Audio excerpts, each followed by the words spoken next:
Chapter 17. Diamond Goes On. Diamond became a great favourite with all the men about the Mews.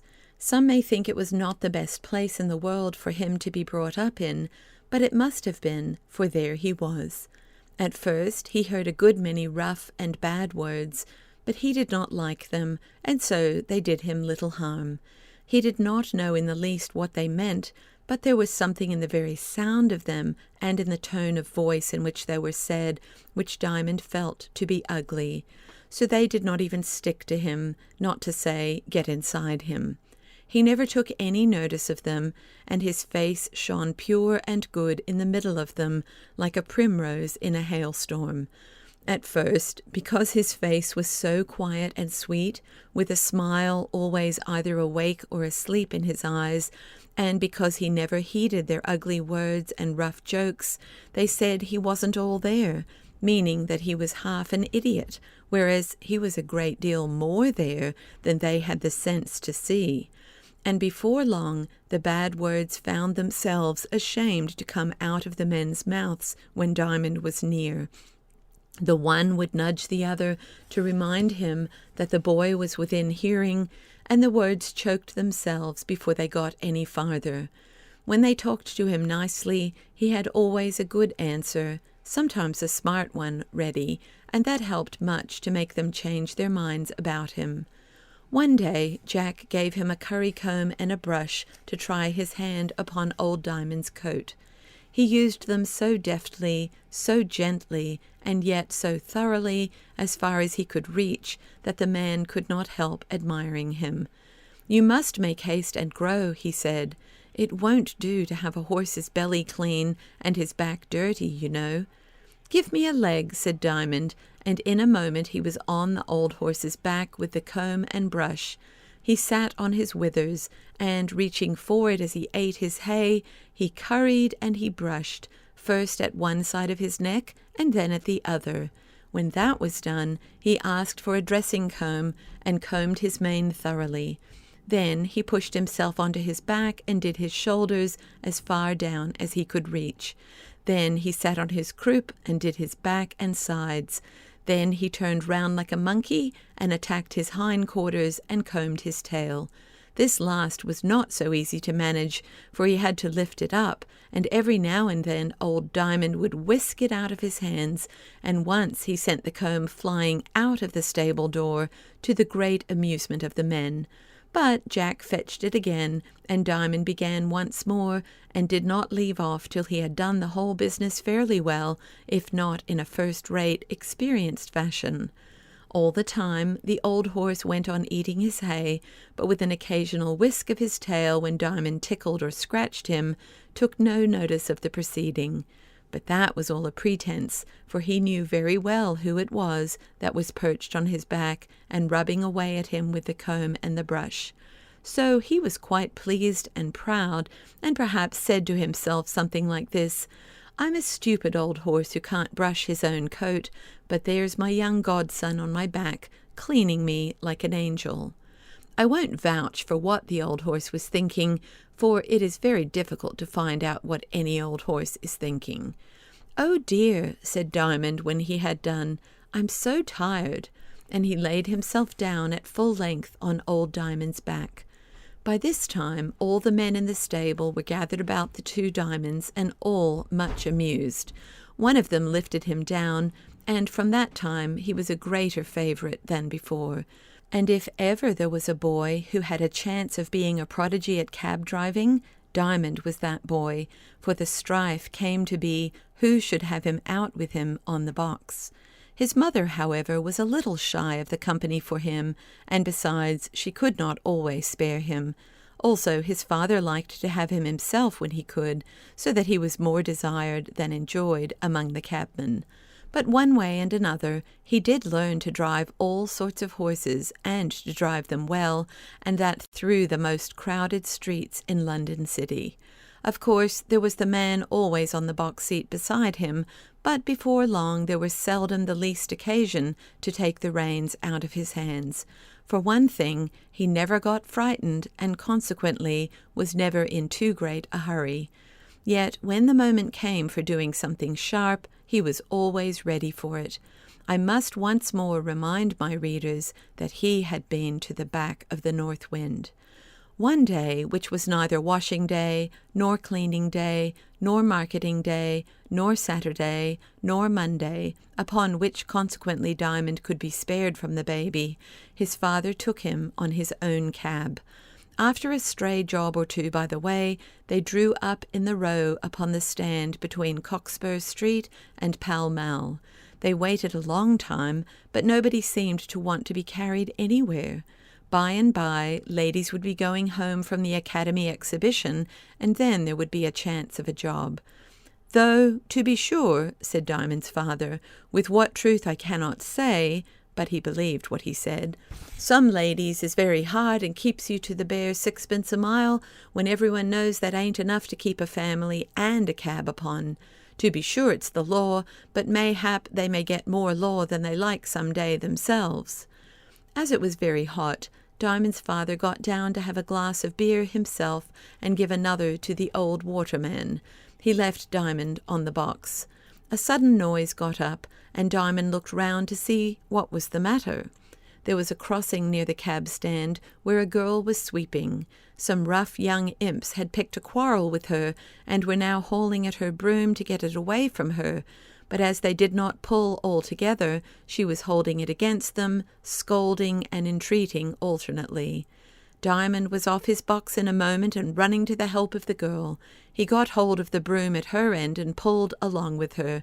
But the boys proceeded to rougher measures, and one of them hit Diamond on the nose and made it bleed, and as he could not let go the broom to mind his nose, he was soon a dreadful figure. But presently his father came back and, missing Diamond, looked about. He had to look twice, however, before he could be sure that that was his boy in the middle of the tumult. He rushed in and sent the assailants flying in all directions. The girl thanked Diamond and began sweeping as if nothing had happened, while his father led him away.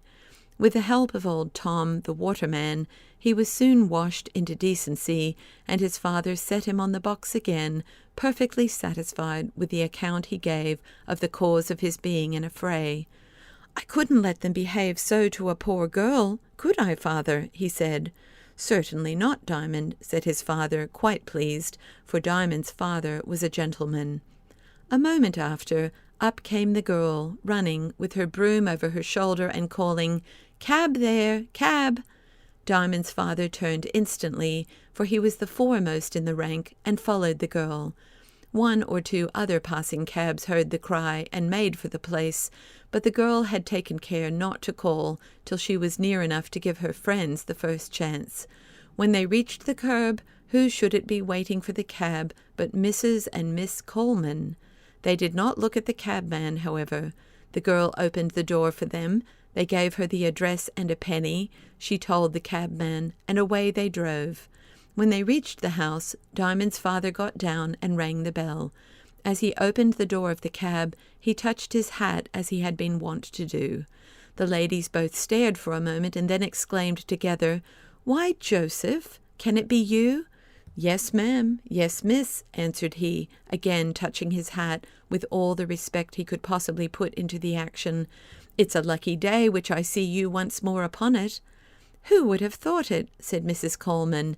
"It's changed times for both of us, Joseph, and it's not very often we can have a cab even.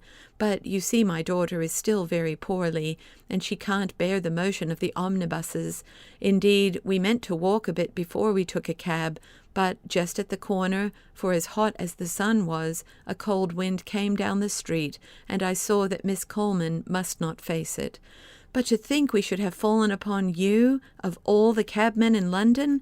I didn't know you had got a cab." "Well, you see, ma'am, I had a chance of buying the old horse, and I couldn't resist him. There he is, looking at you, ma'am. Nobody knows the sense in that head of his." The two ladies went near to pat the horse, and then they noticed Diamond on the box. "Why, you've got both Diamonds with you," said Miss Coleman. "How do you do, Diamond?" Diamond lifted his cap and answered politely. "He'll be fit to drive himself before long," said his father proudly. "The old horse is a teaching of him." "Well, he must come and see us now that you've found us out. Where do you live?" Diamond's father gave the ladies a ticket with his name and address printed on it, and then Mrs. Coleman took out her purse, saying, "And what's your fare, Joseph?" "No, thank you, ma'am," said Joseph. "It was your own old horse as took you, and me you paid long ago." He jumped on his box before she could say another word, and, with a parting salute, drove off, leaving them on the pavement, with the maid holding the door for them. It was a long time now since Diamond had seen North Wind, or even thought much about her, and as his father drove along, he was thinking not about her, but about the crossing sweeper, and was wondering what made him feel as if he knew her quite well when he could not remember anything of her. But a picture arose in his mind of a little girl running before the wind and dragging her broom after her, and from that, by degrees, he recalled the whole adventure of the night when he got down from North Wind's back in a London street. But he could not quite satisfy himself whether the whole affair was not a dream which he had dreamed when he was a very little boy. Only he had been to the back of the North Wind since, there could be no doubt of that, for when he woke every morning he always knew that he had been there again. And as he thought and thought, he recalled another thing that had happened that morning, which, although it seemed a mere accident, might have something to do with what had happened since. His father had intended going on the stand at King's Cross that morning, and had turned into Gray's Inn Lane to drive there, when they found the way blocked up and, upon inquiry, were informed that a stack of chimneys had been blown down in the night and had fallen across the road. They were just clearing the rubbish away. Diamond's father turned and made for Charing Cross. That night the father and mother had a great deal to talk about. "Poor things," said the mother, "it's worse for them than it is for us. You see, they've been used to such grand things, and for them to come down to a little poky house like that, it breaks my heart to think of it."